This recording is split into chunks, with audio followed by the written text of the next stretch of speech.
أول هو حمر ويكسعت تاية طلمده لكن لو فرين بوتلاند أو نشارنا هاي أو نبضك أذن الله أو ضد يدوي بعد سلاح مرائنا هالكا صادقته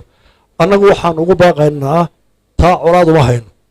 شعبي بوتلاند أنا تاقوا أمرين مايو madaxweynaha jamhuuriyadda Soomaaliland mudane Muuse Biixi Cabdi oo ka qayb galay xuska aasaaska ciidanka booliska Soomaaliland oo lagu qabtay magaalada Hargeysa ayaa waxa uu jawaab ka bixiyay hadal ka soo yeedhay xubno ka mid ah baarlamaanka Puntland oo soo jeediyay in liiska argagixisada lagu daro Soomaaliland waa kan madaxweynaha oo ka hadlaya arrintaasi dawigan dhaweyto waxa maqlaysan intii maqashay oo miidiyaha laga baahiyay cadaawad weyn dowlad goboleedka Puntland baarlamaankeedu dood uu soo dhigay oo runtii la yaab lahayd oo aan garanaysa u timid iyo sida ay rag waaweyn oo ay mujaarnay ay uga suurtooday oo yiri Soomaaliland hal lagu daro liiska argagixisada golaha baarlamaanka Puntland baa laga soo jeediyay waxaan leenahay dadna qaranka Soomaaliland annagu waxaan fududeynaa in Soomaaliya nabad loo doono gudahooda ka heshiiyaan annaguna aan u ducayno colaad kama rabno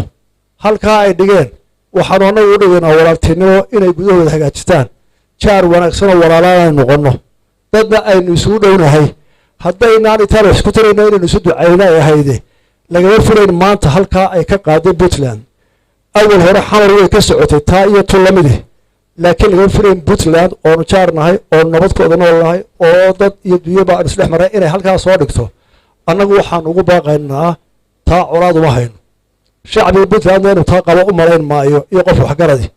waxaan ugu baaqaynaa inuu nabadkooda noolaano laba dowlad darisa aan kala maarmayn wax walba wadaaga ilaahay wada abuuray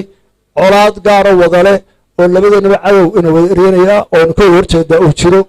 cimiladu inuu wada saameysay dhulkeena abaar iyo biiraanta ku badan tahay kama naafreen waxa eragaasi waxaan leeyahay shacbiga Puntland iyo madaxdoodaba eragaasi meel ka dhac aan loo fureen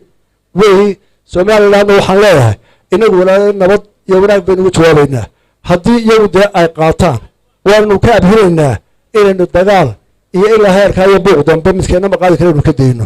hadday se ka maarmi waayaan waa u toogahaynaa wax dhibaato ka imanaya taana intaasaan ka leeyahay aad iyo aad baan u hambalyeynaya ciidanka qaranka oo mahadnaqaya inta ka soo qaybgashay dhammaantiin Soomaaliland horumar